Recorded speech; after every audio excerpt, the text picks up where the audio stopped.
देखिए, मैं पॉलिटिक्स में आया सिर्फ़ आज़म खां की तानाशाही के ख़िलाफ़, जो आप कह चुके हैं।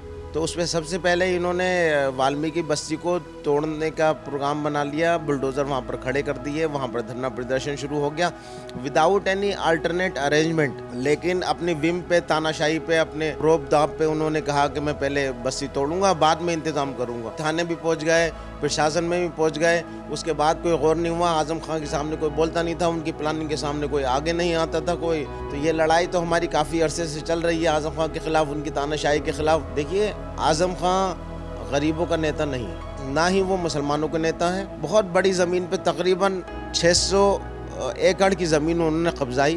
कस्टोडियन की ज़मीन जिसका मुकदमा अब आज़म खां पर चल रहा है, फ़र्ज़ी तरीके से उसके कागज़ात बना के वक्फ़ में दिखाई गई कि ये वक्फ़ की ज़मीन है, थी वो कस्टोडियन की, कि ये पैसा मुझे दाऊद इब्राहिम ने दिया है, ये पैसा मुझे आतंकवादियों ने दिया है, और कई आतंकवादियों के नाम लिए कि उनसे मुझे ये पैसा मिला है। और जो 250 पिलिंग मशीनें यहाँ पर बंद हुई, जो यहाँ पर बंगाल और बिहार की लेबर पड़ी थी, तकरीबन 80,000 के करीब लेबर थी, सब बेरोज़गार हो गए और यहाँ के कारोबार को बहुत बड़ा झटका पहुँचा और रामपुर बिल्कुल बेरोज़गारी के दहाने पे पहुँच गया। उसको चरस लगा के आधी किलो चरस, 1 किलो चरस, 2 किलो चरस, 5 किलो चरस लगा के एनडीपीसी के तहत उनको जेल में डाल दिया जाता था। जब से भाजपा सरकार हमारे प्रदेश में आई है, ऊपर वाले का करम है, क्या एक भी फर्जी चरस का केस यहाँ पर नहीं लगा। गवर्नमेंट मेडिकल कॉलेज, उसकी सालाना फीस 5,000 रुपये। ये मेडिकल कॉलेज बनाने जा रहे थे, इनकी सालाना फीस होती 20 लाख रुपए। अगर योगी जी नहीं होते तो आज़म खां आज भी जुल्म करते होते और आज भी यहाँ पर धन्ना सेठ बन के बैठे होते। 3 तलाक से 100% लेडीज खुश हैं, 100%, 99.9 भी नहीं कर रहा हूँ। 3 तलाक वाले मामले से 100% महिलाएं खुश हैं, बेइंतहा खुश हैं। आज़म खां को जनता सबक सिखाएगी इंशाल्लाह इस बार सिखाएगी और बहुत ज़बरदस्त वाला सिखाएगी कि आपने इमेजिन नहीं करा होगा। नमस्कार, मैं हूं केशव मलान और आज़म मौजूद हैं रामपुर शहर के अंदर बैठे हुए हैं। खबर इंडिया की टीम आज रामपुर पहुंची है, खास इस बात को जानने के लिए आज़म खां सपा के नेता रहे और आज कहां हैं वो सबको पता है, जेल में सलाखों के पीछे हैं। लेकिन किन कारणों से हैं, किन वजह से हैं, क्या वाकई में उनकी उस समय की वो तानाशाही थी, तानाशाही रवैया था, क्या उन्होंने गरीबों को सताया या फिर गरीबों के वो मसीहा थे? इन सब तमाम मुद्दों को लेकर बातचीत करेंगे एक ऐसे शख्स से जिन्होंने तानाशाही के खिलाफ, आज़म खां की तानाशाही के खिलाफ आवाज़ उठाई, न सिर्फ आवाज़ उठाई बल्कि उनसे टकराए भी और उनकी हालत देखिए कि उन्होंने जेल भी काटी। उन्होंने हिंदुओं के लिए भी लड़ाई लड़ी और मुस्लिमों के लिए लड़ाई लड़ी। आइए बात करते हैं। Doctor Tanveer Ahmed MBBS doctor हैं, अपना एक हॉस्पिटल चलाते हैं, लेकिन जिन्होंने सबसे पहले तानाशाही के खिलाफ आवाज़ उठाई है।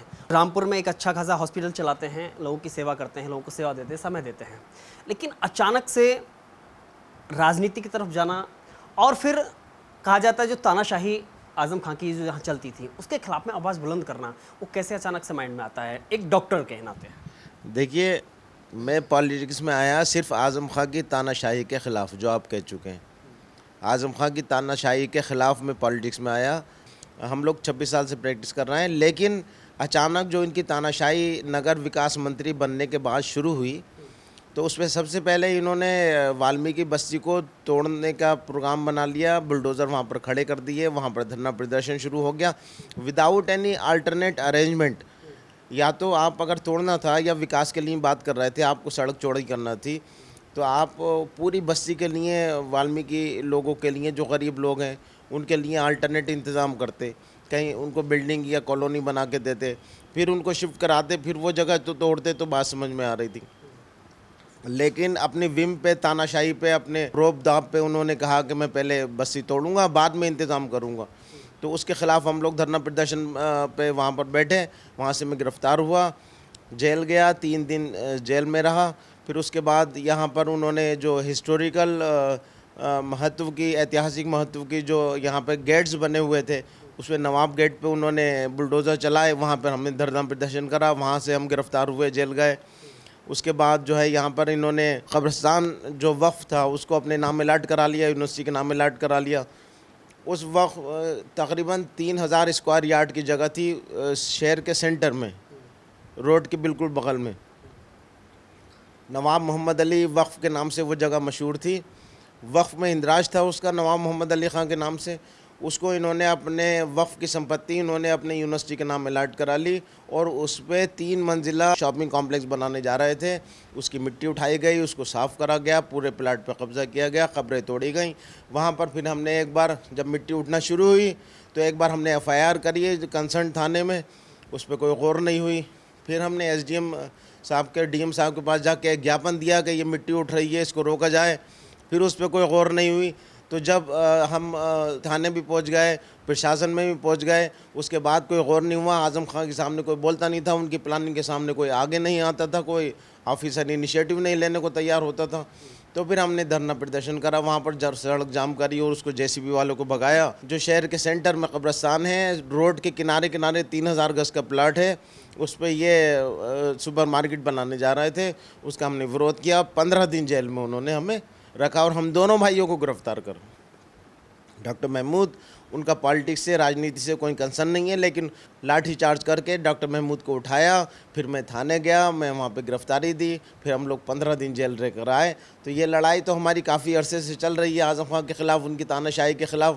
अब देखिए भाजपा में है और भाजपा के लिए काम करा है और इस बार टिकट का आवेदन करेंगे। उससे बड़ी बात है, उस तानाशाही के पीछे आज़म खां की नीति या फिर नीयत क्या थी?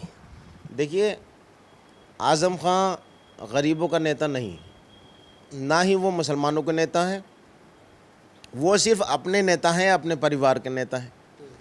उन्होंने बहुत बड़ी ज़मीन पे तकरीबन 600 एकड़ की ज़मीन उन्होंने कब्ज़ाई, लोगों से बड़ी ज़्यादती के कुछ ऐसी बातें हैं कि आपके सामने बताने की भी नहीं है जो उन्होंने ज़्यादती करी। एक दो उस पर जिक्र किया जाए तो कौन सी ऐसी ज़्यादती की गई जो कहीं ना कहीं स्वीकार योग्य नहीं थी? देखिए, तकरीबन 200 एकड़ के आसपास ज़मीन थी, उसको फर्जी तरह से वक्फ में इंदराज कराया गया और असेंबली में ऐसा एक कानून पास करा गया कि जो ट्रस्ट है वो पब्लिक यूज़ के लिए वक्फ की ज़मीन अलाट करा सकते हैं। कस्टोडियन की ज़मीन जिसका मुकदमा अब आज़म खां पर चल रहा है, फ़र्ज़ी तरीके से उसके कागज़ात बना के वक्फ में दिखाई गई कि ये वक्फ की ज़मीन है, थी वो कस्टोडियन की, और वक्फ की ज़मीन यूनिवर्सिटी के नाम अलाट करा दी गई तकरीबन 200 एकड़ से। तो इस तरह से इन्होंने फ़र्ज़ी वादा करके, फ़र्ज़ी कागज़ बना के, लोगों पे दबाव डाल के, और ऐसे दबाव डाल के कि जो बताना भी अच्छा नहीं लगता कि जो सबों के सामने। इसे जो बात आती है कि जो उसके जो भूत सवार था, आज़म खां के जो सर पर भूत सवार था, वो सत्ता की हनक थी या कुछ और भी कहीं से कोई सपोर्ट ऐसा था? जो किस बात का भूत सवार था? एक बार जब इन्होंने मुलायम सिंह की बर्थडे यहाँ पर करी और विक्टोरिया गाड़ी, जो इसको बगी कहते हैं, इन्होंने इंपोर्ट करवाई, इंग्लैंड से कहीं से मंगवाई, और उसमें पत्रकारों ने पूछा कि ये तकरीबन 25 करोड़ का ख़र्चा हुआ है, ये 25 करोड़ कहाँ से आए? क्या ये सरकार ने दिए या ये 25 करोड़ आपने अपने पास से उठाए, या ये फ़ंड कहाँ से आया? तो उन्होंने कहा कि ये पैसा मुझे दाऊद इब्राहिम ने दिया है, ये पैसा मुझे आतंकवादियों ने दिया है, और कई आतंकवादियों के नाम लिए कि उनसे मुझे ये पैसा मिला है। लेकिन उस वक़्त उनकी ताकत ऐसी थी, मुख्यमंत्री बनने बैठे थे, कोई उनके ऊपर रिपोर्ट नहीं हुई, कोई उनके ऊपर किसी ने सवाल नहीं उठाया, कोई ऑफिसर उनके ख़िलाफ़ बोला नहीं। इस तरह से उन्होंने अपनी ताकत के बल पे, अपनी हनक दिखा के, अपने राजनीतिक रसूख दिखा के उन्होंने चंदा किया और ऐसे ऐसे काम किए कि जिससे यहाँ की जनता बुरी तरह से बेहाल हो गई। यहाँ पे मुख्य सबसे बड़ा कारोबार लकड़ी उद्योग था, उसमें पीलिंग मशीनें से, तो यहाँ से कच्चा माल बाकायदा बन के प्लाईवुड की फैक्ट्रीज़ में जाता था, वहाँ प्लाईवुड बनती थी। तो यहाँ के किसान को पॉपुलर की खेती से बहुत अच्छा कैश मिलता था और यहाँ से बहुत खुशहाली थी। तकरीबन 250 पीलिंग मशीनें इन्होंने एकदम बंद करा दी, और जो 250 पीलिंग मशीनें यहाँ पर बंद हुई, जो यहाँ पर बंगाल और बिहार की लेबर पड़ी थी, तकरीबन 80,000 के करीब लेबर थी, सब बेरोज़गार हो गए, और शहर के बेशतर लोग उससे बेरोज़गार हो गए, जिनका कारोबार उससे जुड़ा हुआ था, जो लकड़ी का काम करते थे, या फिर जिनकी किराना की दुकान थी, जिनकी चप्पलों की दुकान थी, जिनकी कपड़ों की दुकान थी, वो उससे लेबर ख़रीदती थी। वो सर्कुलेशन जो तकरीबन 500 करोड़ मंथ का टर्नओवर था, वो यहाँ टर्नओवर एकदम स्टॉप हो गया, और यहाँ के कारोबार को बहुत बड़ा झटका पहुँचा, और रामपुर बिल्कुल बेरोज़गारी के दहाने पे पहुँच गया, और यहाँ पर चोरियाँ चकारियाँ बढ़ गईं, डकैतियाँ बढ़ गईं, बेरोज़गारी बढ़ गई।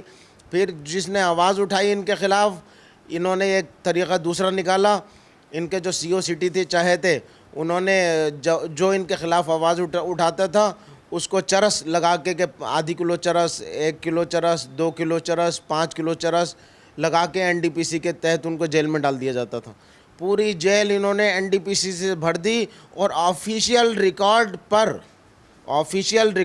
पर रामपुर का नाम हिंदुस्तान में एनडीपीएस के केसेस में सरे फहरिस्त आ गया, जबकि यहाँ पर चरस का कोई काम कभी होता नहीं था, कभी हुआ नहीं कि एनडीपीएस में नंबर 1 पर आ गया।